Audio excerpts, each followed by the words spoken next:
The Vikings had perfect hygiene. The Vikings had dentistry.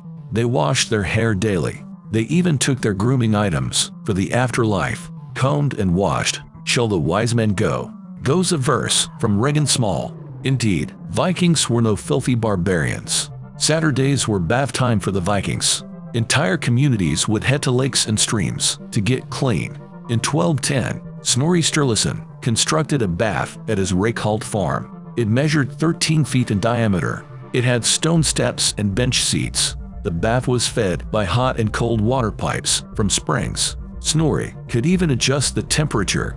Generally, the Vikings washed their face and hair once a day. They had a servant bring a basin of water. After washing up, they would comb their hair.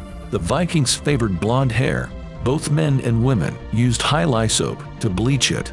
A bonus was that it also got rid of pesky lice. Many Vikings carried a personalized comb.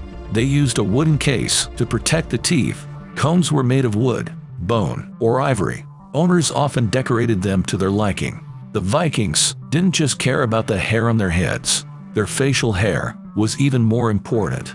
A well-groomed beard was a sign of maturity and masculinity. As men got older, their beards grew bigger and bushier. The Vikings even carried shaving razors with them. They knew a thing or two about grooming. Recent artifacts include tools like tweezers and air cleaners. That means that the Vikings groomed their ears and nails. When they died, they were buried with personal items. The first thing that comes to mind is a sword or a battle axe. But combs were actually the most commonly found artifacts in Viking graves. Norse warriors even had public latrines. They were placed in heavily trafficked areas. Some Vikings had latrines in their own homes. Researchers found a latrine at Stang with trenches to carry waste away. The Vikings with higher status could afford more modern systems. The Vikings also outlawed humiliating someone by appearance. The laws of early Iceland banned three things: cutting someone's hair, making them dirty, or tearing their clothing. Breaking this rule could lead to outlawry. This meant losing legal and social protections. Oral hygiene was also part of the Vikings' routine. They practiced tooth filling and dyeing. Dentists filled the front two teeth with horizontal lines. The Vikings dyed them red to show off the carvings. They had good oral health with few cavities.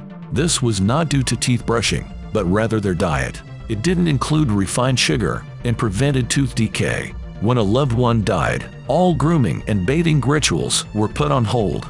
This ritual is described in the poem Völuspá. His hands he washed, not nor his hair combed, till Baldur's Bane was born to the pyre. In 1002, Anglo-Saxons massacred Viking warriors across England. It was revenge for their frequent raids. But one chronicler suggests the Vikings' hygiene as another reason. Apparently, the Englishmen found it repulsive. The women liked it though.